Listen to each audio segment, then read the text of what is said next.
اعوذ باللہ من الشیطان اللعین الرجیم بسم اللہ الرحمن الرحیم الحمد للہ رب العالمین والصلاة والسلام علی اشرف الانبیاء والمرسلین وعلی آلہ الطیبین الطاہرین المعصومین المظلومین اما بعد فقد قال اللہ سبحانہ وتعالی فی کتابہ المجید وفرقانہ الحمید وقولہ الحق وهو اصدق الصادقین۔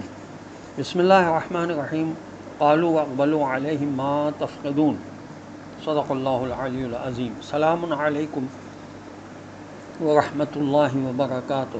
اللہ تبارک و تعالیٰ کا شکر ہے کہ میں نے سورہ مبارکہ یوسف علیہ السلام کی آیت نمبر 71 کی تلاوت کا شرف حاصل کیا، جس کا ترجمہ یہ ہے کہ انہوں نے کہا، یعنی حضرت یوسف علیہ السلام کے بھائیوں نے کہا ان لوگوں کی طرف رخ کر کے جو بادشاہ کے جو حضرت یوسف علیہ السلام کے مددگار تھے کہ تمہاری کیا چیز کھو گئی ہے۔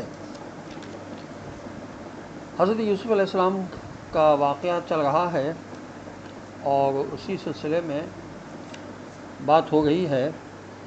ایک سوال یہ پیدا ہوتا ہے کہ یوسف علیہ السلام نے بھائیوں سے اپنا تعارف کیوں نہ کروایا؟ یوسف علیہ السلام نے بھائیوں سے اپنا تعارف اس لیے نہیں کروایا کہ یہ باپ و بھائیوں کے امتحان کے پروگرام کی تکمیل کے لیے تھا۔ دوسرے لفظوں میں یہ کام خود غرضی کی بنا پر نہ تھا، بلکہ ایک فرمان الہی کے ماتحت تھا۔ خدا چاہتا تھا کہ دوسرے بیٹے کے کھونے پر بھی یعقوب علیہ السلام کے عزم اور حوصلے کا امتحان لے اور یوں ان کے تکامل اور ترقی کا آخری زینہ بھی طے ہو جائے، اور بھائی بھی آزمائے جائیں کہ ایسے موقع پر جب کہ ان کا بھائی اس طرح کے معاملے میں گرفتار ہوا ہے تو وہ باپ سے باندھے گئے پیمان کی کس طرح سے حفاظت کرتے ہیں۔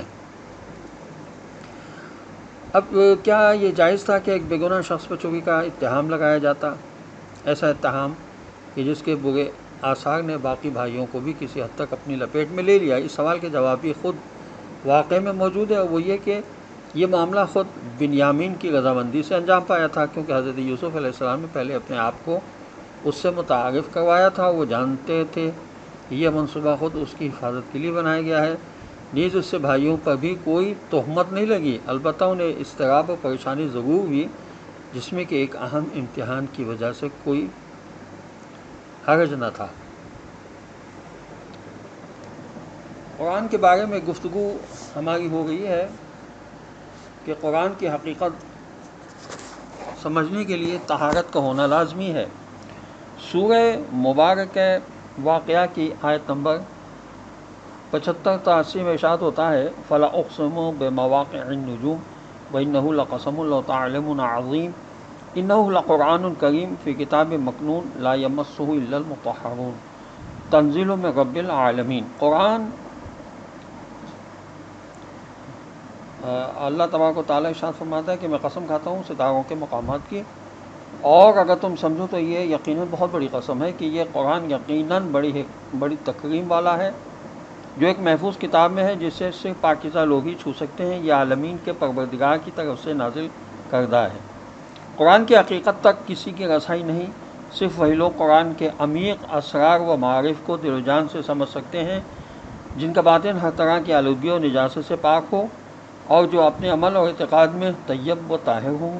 بعض روایت میں 79ویں آیت سے مراد یہ ہے کہ طہارت ظاہری وضو اور غسل کے بغیر قرآن کریم کو مس کرنا حرام ہے۔ امام علی علیہ السلام کی حدیث ہے کہ اس آیت سے مراد یہ ہے کہ قرآن کریم کی تمام حقیقت کو کوئی نہیں پا سکتا سوائے ان لوگوں کے جو نجاستوں اور آلودگیوں سے پاک ہوں۔ اس آیت میں مطہرون سے مراد مولا علی فرماتے ہیں کہ ہم اہل بیت علیہم الصلاۃ ہیں، چونکہ اللہ تعالیٰ نے ہم سے ہر قسم کے رجس کو دور کیا ہے اور ہمیں ایسا پاک کیا ہے جیسے پاک کرنے کا حق ہے۔ سورہ احزاب کی 33ویں آیت کی طرف اشارہ ہے۔ یہ بحار الانوار کی جلد 33 صفحہ 270 پر حدیث موجود ہے۔ گھریلو زندگی کی حیات اور تازگی کا سہرا ہماری جفاکش اور وفا شعار مشرقی عورت کے سر ہے۔ وہی اس گھریلو زندگی کو بہترین نظم و ضبط کے ساتھ چلاتی ہے۔ اسی کی مہربانی، عطا، قربانی اور خدمت گھر کو جنت بنا دیتی ہے۔ عورت گلشن حیات کا وہ تر و تازہ و مہکتا پھول ہے کہ جس کا نظارہ اور خوشبو تھکاوٹ کو دور، خستہ حالی کو شادابی اور شوہر کے پریشان حال دل کو مطمئن کر دیتی ہے۔ ایک دن حضرت علی علیہ السلام نے فرمایا، اے فاطمہ سلام اللہ علیہ، گھر میں کچھ کھانے کو ہے؟ گھر میں جو کھانا تھا وہ ایک دن پہلے کھایا جا چکا تھا، اس لیے بی بی نے انکار کیا۔ تو امام علیہ السلام نے فرمایا، فاطمہ سلام اللہ علیہ مجھے کیوں نہیں بتایا تاکہ میں کھانے کا انتظام کرتا؟